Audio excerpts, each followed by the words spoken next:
बंगाल के चंद्रनाथ हत्याकांड में बड़ी कार्रवाई। यूपी बिहार से 3 शार्प शूटर्स अरेस्ट। आरोपी राज सिंह के बलिया स्थित घर तक पहुंचा आज की खबर। पीएम के जनता से अपील पर सियासत तेज। राहुल ने ट्वीट में लिखा, जनता से लगातार त्याग की अपील करना ठीक नहीं। प्रमोद तिवारी ने बोला हमला। भगवंत मान ने भी दी प्रतिक्रिया। बंगाल में आयुष्मान योजना लागू, जनगणना भी हुई शुरू। सीमा पर कंटीले तार के लिए 45 दिन में बीएसएफ को मिलेगी जमीन।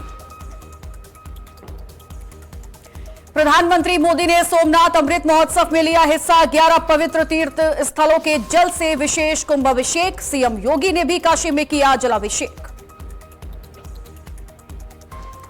रायबरेली में सामने आई स्वास्थ्य विभाग की बदहाल तस्वीर। बुजुर्ग को नहीं मिली व्हील चेयर तो कंधे पर लाद कर डॉक्टर के पास ले गया बेटा।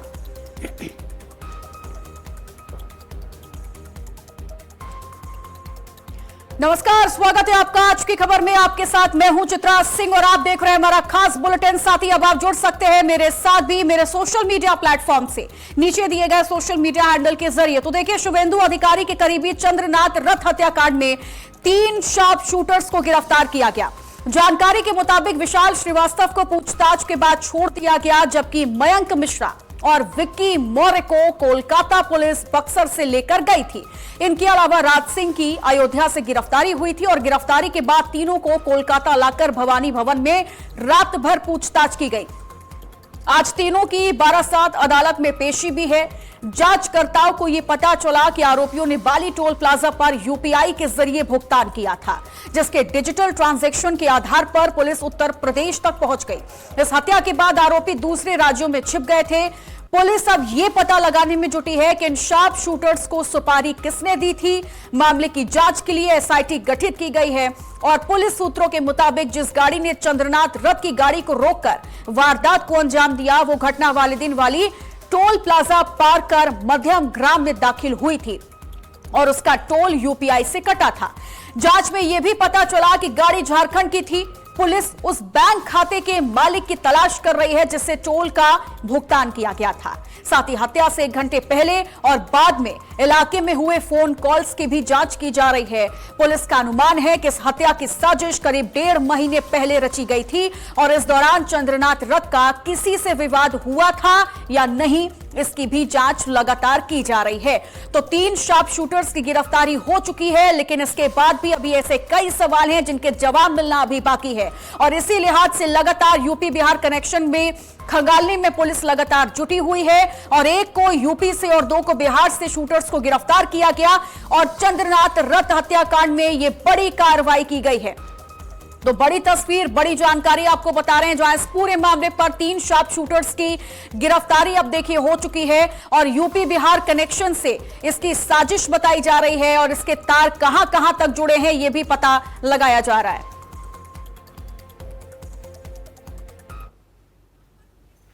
बंगाल का चर्चित हत्याकांड चंद्रनाथ रथ की हत्या का जो मामला सामने आया है वह बलिया से तार जुड़ा हुआ है। हम तस्वीर दिखा रहे हैं कि वही तस्वीर है जो मुख्य आरोपी राज सिंह है। ये उनका मकान है, ये बलिया का आनंद नगर में ये है और देखिए ये गिरजा भवन है जो 2012 में इस भवन का निर्माण कराया गया था और ये जो है इनके जो माता हैं रसा डाकघर में का नौकरी करती हैं और पिता की 8 साल पहले ही मौत हो चुकी थी। ये जो हैं राज सिंह, इनकी हम तस्वीर दिखाएंगे कि इनका एक स्कॉर्पियो गाड़ी भी है जो यूपी 32 FY 8118 है। जो ये तस्वीरें इनकी, ये वही गाड़ी है जो इस पर सवार रहते थे और यहीं से अपनी ये गाड़ी से आया जाया करते थे। लेकिन सबसे बड़ी बात तो यह है कि आज जो इनके घर की स्थिति है कि इनके घर पर ताला लटका हुआ है, कोई यहाँ पे मौजूद नहीं है। इनके जो भाई हैं वो अभी 2 दिन से फरार बताए जा रहे हैं और यहाँ पे जो पुलिस से अगर बात करने का प्रयास किया गया तो जो पुलिस है अभी इस मामले पर कुछ बोल नहीं रही है। बलिया से संजीव तिवारी, आज की खबर। तो बरेली से हमारे सहयोगी संजय तिवारी हमारे साथ जुड़े हुए हैं और कोलकाता से सहेली दास हमारे साथ जुड़ गई है तमाम जानकारी के साथ। सबसे पहले संजय, मैं आपके पास आऊंगी, चूंकि कहा जा रहा है ये पूरा का पूरा जो मामला है वो यूपी और बिहार से भी जुड़ा हुआ है, यानी एक बड़ी साजिश का शिकार कहीं ना कहीं हुए चंद्रनाथ रथ, जिसके बाद उनकी हत्या की गई है। लेकिन अभी डिटेल में अगर हम जानना चाहें तो यूपी बिहार का क्या कनेक्शन सामने आया है और क्या ताजा अपडेट है इस मामले को लेकर?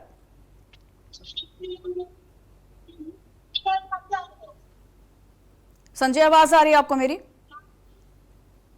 जी जी, बता दें कि जिस तरह से जो शिवेंदु अधिकारी के जो पीए की चंद्रनाथ रथ की जो गोली मारकर हत्या की गई थी, उस मामले में जो है बलिया पुलिस ने जो बंगाल पुलिस है जो अयोध्या से उनको गिरफ्तार किया है।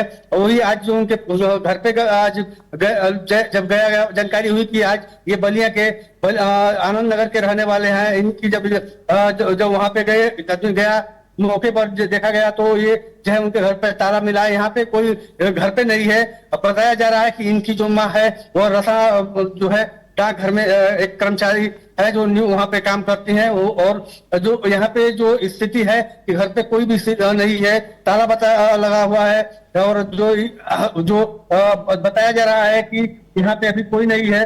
जो भी है जो राज सिंह है जो उनकी गिरफ्तारी तो अयोध्या से की गई है और उनको बंगाल पुलिस ले गई है। जी ठीक है। सहेली भी लगातार हमारे साथ कोलकाता से बनी हुई है। सहेली, 3 शार्प शूटर्स की गिरफ्तारी हुई है, यूपी बिहार का कनेक्शन भी एक बड़ी साजिश बताई जा रही है इस मामले पर।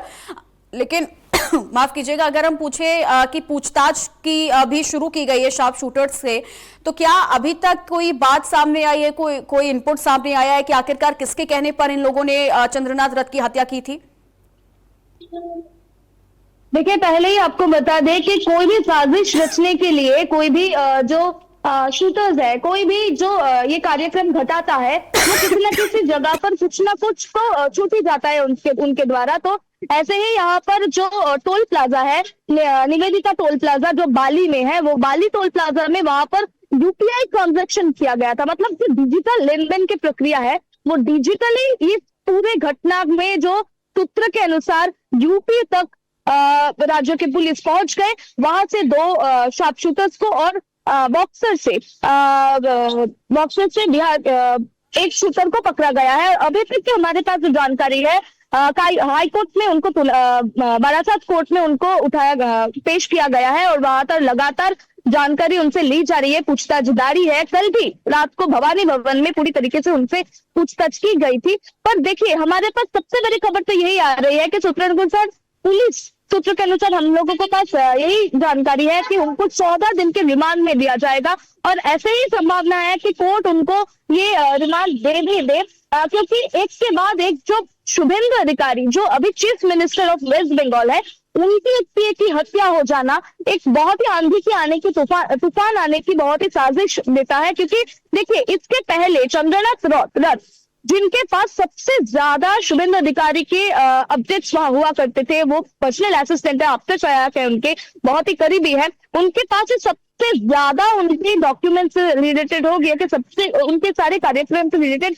अपडेट उनके पास हुआ करता था। पर इसी वजह से उनका हत्या हुआ है या नहीं, या फिर कुछ अलग रीजन है, यहाँ पर पूरे तरीके से जांच पड़ताल चल रहा है। पर चित्रा, हम आपको ये भी बता दें कि इस पूरे घटना में 2 4 व्हीलर्स और 2 मोटर बाइक के यूज किया गया है और एक जो निसान माइक्रा जो गाड़ी है उस द्वारा ही पूरी तरीके से ये घटना घटने से पहले बाली टोल प्लाजा में यूपीआई ट्रांजैक्शन द्वारा एक ट्रांजैक्शन किया गया था। जिसके द्वारा ये ट्रांजैक्शन किया गया है उसकी भी जांच पड़ताल चल रही है। उन तक पहुंचने की कोशिश राज्य पुलिस कर रही है, मध्य पुलिस पूरी तरीके से लगे हुए हैं। अब देखने वाले विषय ये रहता है कि इस पूरे जो घटनाक्रम घटी हुई है, इस घटनाक्रम के पीछे असली में कौन है, इस 3 शूटर्स को कौन हायर किया गया था और कौन से बड़ी माथा, कौन से बड़ी एक हस्ती यहाँ पर छुपी हुई है। चित्रा, सवाल यही है कि इन 3 शार्प शूटर्स के अलावा क्या भी और किसी शूटर्स की या कई और लोगों की गिरफ्तारी हो सकती है, ये भी बड़ा मुख्य सवाल है। संजय हमारे साथ लगातार बने हुए हैं। संजय, अगर हम ये समझना चाहे कि क्या अभी और गिरफ्तारियां इस पूरे मामले पर हो सकती हैं, क्योंकि 3 शार्प शूटर्स की गिरफ्तारी तो हो चुकी है, लेकिन अगर यूपी बिहार का कनेक्शन और एक बड़ी बात सामने आ रही है तो वहां पर भी क्या अभी और गिरफ्तारियां तय मानी जाए?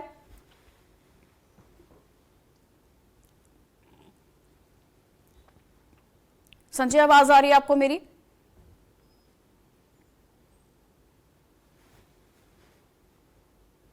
तो चलिए, उन तक आवाज नहीं पहुंच पा रही है। सहेली लगातार हमारे साथ बनी हुई है। सहेली, यही सवाल आपसे भी है, चूंकि एक तरफ तो यूपी बिहार का कनेक्शन, दूसरा 3 शार्प शूटर्स की गिरफ्तारी, और तीसरी पॉइंट तो यही है कि अब पूछताछ के जरिए रिमांड में लेने के बाद तमाम चीजें जो है वो शायद क्लियर हो पाएंगी। लेकिन जैसा कि कहा जा रहा है कि कई और लोगों की सहभागिता जरूर इस पूरे मामले पर रही होगी और कई और लोगों की गिरफ्तारियां हो सकती हैं, तो क्या यह तय माना जाए कि आने वाले दिनों में और कई गिरफ्तारियां हमें देखने को मिल सकती हैं इस पूरे मामले पर? जी चित्रा, हमारे पास जो जानकारी है अभी तक राज्य पुलिस की तरफ से, मध्यम पुलिस की तरफ से जांच पड़ताल चल रहा है और अभी भी बहुत सारे गिरफ्तारी हो सकते हैं, ऐसा ही देखा जा रहा है। संभावना तो ऐसा ही है, क्योंकि देखिए जो यूपीआई ट्रांजैक्शन जिन्होंने किया है उन तक पहुंचने की पूरी कोशिश की जा रही है। उन तक पहुंचने के बाद ये पता चलेगा कि इससे और कौन कौन कनेक्टेड है और कौन कौन चेहरे यहाँ पर जुड़ी हुई है, या फिर इन 3 जो शूटर्स है, जो शार्प शूटर्स है, मतलब पूरे घटनाक्रम घटाने से मिनिमम 50 सेकंड लगा है। इस 50 सेकंड में ये जो पूरे कार्यक्रम की गई है, इसके पीछे असली हाथ किसका है, ये तो अभी जो जांच पड़ताल चल रही है, जो बारासात कोर्ट में उनको लिया गया है, पेश किया गया है, उसके बाद रिमांड में लेने के बाद पुलिस की जांच पड़ताल के बाद ही पता चलेगा। चित्रा, ठीक है, बहुत बहुत शुक्रिया सहेली आपको तमाम जानकारी के लिए।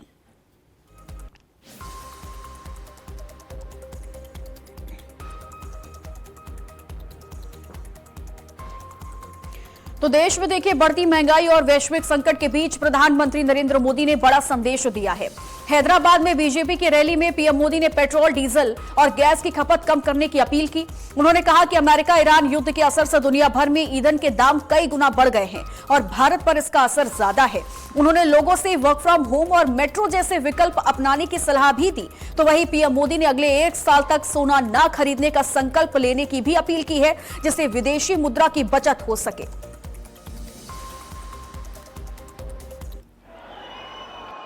सप्लाई चेन की इन मुश्किलों के बीच पिछले 2 महीने से हमारे पड़ोस में ही इतना बड़ा युद्ध चल रहा है।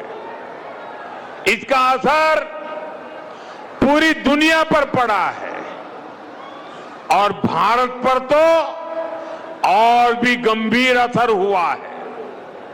साथियों, भारत के पास बड़े बड़े तेल के कुएं नहीं है। हमें अपनी जरूरत का पेट्रोल, डीजल, गैस, ये सब बहुत बड़ी मात्रा में दुनिया के दूसरे देशों से, बाहर से मंगाना पड़ता है। युद्ध की वजह से पूरी दुनिया में पेट्रोल, डीजल, गैस और फर्टिलाइजर के दाम बहुत अधिक बढ़ चुके हैं, आसमान को भी पार कर गए हैं। प्रधानमंत्री की ओर से जनता को संसाधनों की बचत को लेकर की गई अपील के बाद सियासी बयानबाजी तेज हो चुकी है। इसको लेकर कांग्रेस सांसद राहुल गांधी ने पोस्ट भी किया। उन्होंने केंद्र सरकार पर तीखा हमला बोलते हुए कहा कि जनता से लगातार त्याग की अपील करना सही नहीं है। वहीं उन्होंने देश की मौजूदा आर्थिक स्थिति और नीतियों पर भी गंभीर सवाल खड़े किए। पीएम मोदी की अपील के बाद राहुल गांधी के पोस्ट को लेकर अब राजनीतिक बहस छिड़ने के आसार बढ़ गए हैं।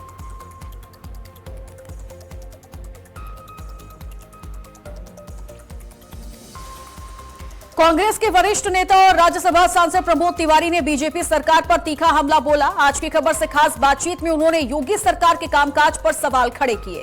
प्रमोद तिवारी ने कहा कि जब 9 साल में सरकार कुछ नहीं कर पाई तो अब 6 महीने में क्या करेगी। तो सुनिए उन्होंने आगे क्या कुछ कहा। उत्तर प्रदेश में कल मंत्रिमंडल विस्तार हो गया है, लेकिन ये संशय काफी लंबे समय से बने हुआ था, लेकिन इसके बावजूद भी विपक्ष सवाल खड़े कर रहा है। ऐसे में बातचीत करने के लिए हमारे साथ में प्रमोद तिवारी जी हैं, कांग्रेस के वरिष्ठ नेता हैं। सर, कल मंत्रिमंडल विस्तार हुआ योगी सरकार का, 8-9 महीने बचे हैं। 8-9 महीने नहीं बचे। देखिए, दिसंबर में या जनवरी में नोटिफिकेशन जारी हो जाएगा।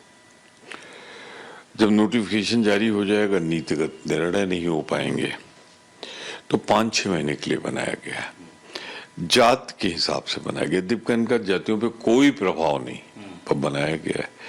तो ये एक राजनैतिक जरूरत को पूरा करने के लिए किया गया है। इसका प्रशासन से कोई लाभ नहीं होगा। 2 ही तो कैबिनेट मिनिस्टर बनाया आपने, राज्य मंत्री थोड़ा नीतिगत निर्णय लेंगे, 6 आपने उनको बना दिए, तो क्या फायदा हुआ। तो ये मैं समझता हूँ पूरी तरीके से भारतीय जनता पार्टी के आंतरिक असंतोष को दबाने के लिए मंत्रिमंडल का जातीय आधार पर विस्तार हुआ। घूमने न जाए, अरे आप नहीं जाएंगे तो वहां के लोग काहे आएंगे, तो क्या होगा पर्यटन का। तो एक आदमी जिसको, मुझे तो लगता है मोदी जी को अपना झोला ढूंढना चाहिए कहाँ है और देश को मुक्त करें। अच्छा, गैस के बाद पेट्रोल से भी लोग डरने लगे हैं, क्योंकि गैस में जिस तरीके से 993 रुपए एक बढ़े थे कॉमर्शियल पे, अब लोग डर रहे हैं कि कहीं पेट्रोल के भी दाम ना बढ़ जाए। आप देख लेना पड़ेगा, शर्तिया बढ़ेगा। अभी भी जितने में खरीदा जा रहा है उसमें कोई घाटा नहीं है, 100 रुपए लीटर बेच रहे हैं। लेकिन चुनाव आ रहा है, अपने मित्रों को खुश करना है तो बढ़ाएंगे, उनकी जेब गर्म कराएंगे। बहुत बहुत धन्यवाद हमसे बातचीत करने के लिए। ये थे हमारे साथ में प्रमोद तिवारी जी, जिनका साफ तौर पे कहना है कि जिस तरीके से मोदी के कार्यकाल में लोगों को ठगा जाता है, यानी कि कहीं ना कहीं उस बात को उन्होंने कहा है कि जब चुनाव आता है तब महंगाई जो है एकाएक बढ़ जाती है। कैमरामैन सुमित के साथ मैं संदीप मिश्रा, आज की खबर, लखनऊ। संगरूर में पंजाब सीएम भगवंत मान ने प्रधानमंत्री नरेंद्र मोदी की अपील पर कहा कि मेक इन इंडिया जैसी योजनाओं के बावजूद एफडीआई के जरिए देश में विदेशी प्रभाव बढ़ गया है। उन्होंने कहा कि अगर सरकार चाहती है कि भारत में बनी चीजें भारत में ही बिके तो अमेरिका जैसे देशों के साथ ऐसे समझौतों पर पुनर्विचार करना होगा। नहीं, प्रधानमंत्री जी कह रहे हैं, पता नहीं हो किते थालियां का ना, जे किते फरमान भी थालियां बजाओ तां जंग रुक जूगी। सो जे यूक्रेन की जंग रुकवा सकते हैं तो यह जंग दे विच भी गल कर लैण। वाशिंगटन तो डीसी तो ट्रंप तो पहला कर दिंदा है ट्वीट, जो साडे देश का फैसला हुंदा है वो फैसले का जिहड़ा आधा घंटा पहला ट्रंप ट्वीट कर दिंदा कि मैं भारत ते पाकिस्तान की लड़ाई बंद कराती। आपां बाद च करदे हां। तो देश कित्थों चल रहा है? आपां तां विश्व गुरु बनने चले सी, ये विश्व चेले कदों दे बन गए। तो वही इस मामले में अब देखिए तमाम सियासी प्रतिक्रियाएं भी सामने आई हैं, तो आइए आपको सुनवाते हैं कि किसने क्या कुछ कहा है। अब पूरे विश्व में देखिए जिस तरीके की मंदी का माहौल है, पेट्रोल डीजल की किल्लत है, पेट्रोल डीजल की जो कीमतें हैं वो लगातार बढ़ती जा रही है दूसरे देशों में। पाकिस्तान में क्या स्थितियां हैं साहब, 4 दिन का वहां ऑफिस है, स्कूलों को बंद कर दिया गया है, वर्क फ्रॉम होम को इनकरेज किया गया है, मंत्रियों के पेट्रोल कोटे को खत्म कर दिया गया है। पड़ोसी राज्यों में, पड़ोसी राष्ट्रों में देखें तो कहीं पे पेट्रोल की राशनिंग हो रही है। अमेरिका में देखें वहां भी पेट्रोल की कीमतें बढ़ गई। इंग्लैंड में 33% के आसपास जो फ्यूल कॉस्ट है वो बढ़ गया। लेकिन भारत ने प्रधानमंत्री जी के दीर्घकालीन सोच के कारण अपने आप को इतने अच्छे से मैनेज करके रखा हुआ कि हमने आम उपभोक्ताओं के लिए ना तो एलपीजी गैस की कीमतें बढ़ाई हैं और ना ही पेट्रोल डीजल की कीमतें अभी तक बढ़ाई हैं। कि जो वैश्विक संकट अभी पूरे दुनिया में छाया हुआ है और इस वैश्विक संकट में तेल, डीजल और पेट्रोल का खर्च में कटौती करने के लिए देशवासियों से उन्होंने अपील किया है, क्योंकि हम डीजल और पेट्रोल के मामले में खाड़ी देशों पर निर्भर करते हैं और बहुत ही लंबे समय से ईरान, इजराइल और अमेरिका का समस्या चल रहा है और हॉर्मुज का भी समस्या चल रहा है। तो प्रधानमंत्री जी ने आह्वान किया है कि तेल की बचत हम करें और दूसरा, जितना सोना हम खरीदते हैं उतना हमारा पैसे का मूल्य जो है डॉलर के रेशियो में कम हो रहा है, इसीलिए 1 साल सोना नहीं खरीदें, इसका भी उन्होंने अपील किया है। सही प्रधानमंत्री जी ने आह्वान किया है कि पेट्रोलियम पदार्थों की कम से कम खपत हो। अगर इन हाउस भी आपको काम करना पड़े तो इन हाउस काम करिए, क्योंकि जो वैश्विक संकट है जिसके कारण पेट्रोलियम पदार्थों के दाम काफी बेतहाशा खाड़ी देशों में बढ़े हैं लेकिन आदरणीय प्रधानमंत्री जी अभी तक देश में दाम अस्थिर रखे हुए, इसलिए उन्होंने आग्रह किया है। उन्होंने कहा सोना भी 1 साल तक लोग नहीं खरीदे। सही कहा है उन्होंने। जो वैश्विक संकट चल रहा है खाड़ी में, जो ईरान, अमेरिका और इजराइल के बीच युद्ध अभी तक शांत नहीं हुआ, कई देश और उसमें फंसे हुए, देशवासियों से अपील की है, वो जनहित में, देश के हित में है, इसलिए माननीय प्रधानमंत्री जी ने आग्रह किया है। क्या कहेंगे? बातें हैं कि लोकप्रिय देश का प्रधानमंत्री, देश का नेता हम इस बारे में पूछ रहे हैं कि देश कहीं संकट में नहीं आना है। क्या कहेंगे? बातें हैं कि लोकप्रिय देश का प्रधानमंत्री, देश का नेता हम इस बारे में पूछ रहे हैं कि देश कहीं संकट में नहीं आना है। Prime Minister should do some serious introspection. He had been to Israel. He expressed full support of India to Israel. After a day, Israel and America aligned together. They launched war on Iran. And this war is leading to economic devastation, crisis, energy crisis, fuel crisis, and increase of prices abnormally. And Prime Minister should think all these things, and why he has not questioned Mr. Donald Trump, why he has surrendered to the pressures of Donald Trump, why he went to Israel and expressed complete support to Israel, and he has condemned US-Israel for launching war on Iran and creating crisis in West Asia, which is affecting the whole world. माननीय प्रधानमंत्री जी के मित्र Donald Trump की अतिवादिता का शिकार सारी दुनिया हो रही है, सारी दुनिया के गरीब हो रहे हैं। बल्कि हमें तो बड़ा ऐतराज है जब प्रधानमंत्री जी मेरे मित्र डोनाल्ड ट्रंप कहते हैं, क्योंकि कितने घाव दे रहे हैं गरीबों को, आम आदमी को कितने घाव लग रहे हैं। और मुझे तो आश्चर्य हुआ कि प्रधानमंत्री जी ने इतनी देर क्यों की ये अपील करने में। ये अपील उनको चुनाव से पहले करनी चाहिए थी, विधानसभा चुनाव से पहले। उस दौरान से ये सारी चीजें बिल्ट होनी शुरू हो गई थी, सब दिखाई दे रहा था साफ साफ। प्रधानमंत्री जी को अपील करने का पूरा हक है और हम उनकी अपील में जहां जहां जो सार्थक सहयोग होगा, कांग्रेस निश्चित तौर पर सार्थक सहयोग देगी।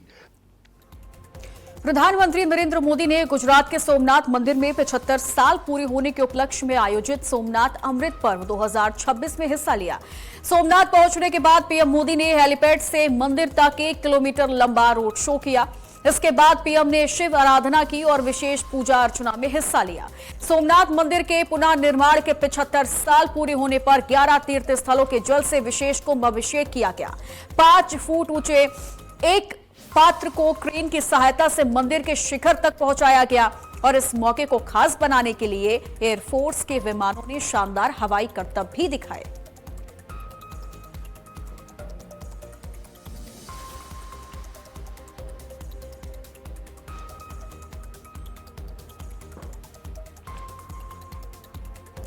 वाराणसी में सोमनाथ स्वाभिमान पर्व के अवसर पर सोमनाथ संकल्प महोत्सव का भव्य आयोजन हुआ। इस मौके पर सीएम योगी ने विशेष संबोधन दिया।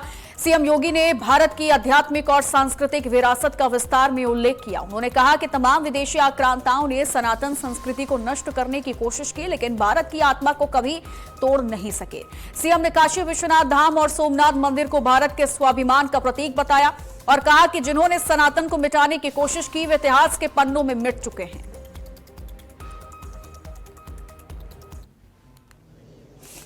मैं इस अवसर पर सबसे पहले आदरणीय प्रधानमंत्री जी का, जिनकी प्रेरणा से आज हम सब एक भारत श्रेष्ठ भारत की संकल्पना को साकार होते हुए देख रहे हैं। श्री अयोध्या धाम में श्री राम जन्मभूमि पर भव्य राम मंदिर के निर्माण का कार्यक्रम समेत अनेक ऐसे सनातन परंपरा से जुड़े हुए पवित्र तीर्थ स्थल अपने वैभव के साथ विकास की एक नई यात्रा को लेकर के आगे बढ़ रहे हैं।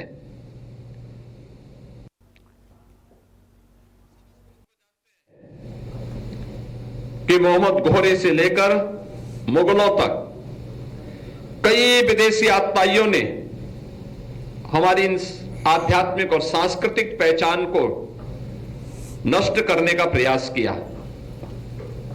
औरंगजेब ने बाबा विश्वनाथ के प्राचीन मंदिर को ध्वस्त कर एक गुलामी का ढांचा भी यहां खड़ा किया, लेकिन वे भारत की आत्मा को तोड़ नहीं पाए। वे ये नहीं समझ पाए कि सनातन केवल मंदिरों की दीवारों में नहीं, अब तो भारत की चेतना में यह बसता है और भारत की चेतना आत्मा को अजर और अमर मान करके चलती है। यही भारत की अजरता और अमरता का शाश्वत शंखनाद भारत की आध्यात्मिक और सांस्कृतिक विरासत में हम सबके सामने झलकता है। जिन्होंने सनातन को मिटाने का प्रयास किया, आज वे स्वयं मिट्टी में मिल चुके हैं। आज उन आक्रांतों का नाम कोई लेने वाला नहीं, लेकिन काशी विश्वनाथ धाम हो या सोमनाथ महादेव का मंदिर, ये दोनों भारत के गौरव के प्रतीक बनकर के भारत की स्वाभिमान की इस गाथा को आगे बढ़ाने का काम कर रहे हैं। और इन्हीं खबरों के साथ इस खास बुलेटिन में इतना ही। आप बने रहिए आज की खबर के साथ ही अब आप जुड़ सकते हैं मेरे साथ भी मेरे सोशल मीडिया प्लेटफॉर्म से नीचे दिए गए सोशल मीडिया हैंडल के जरिए। नमस्कार।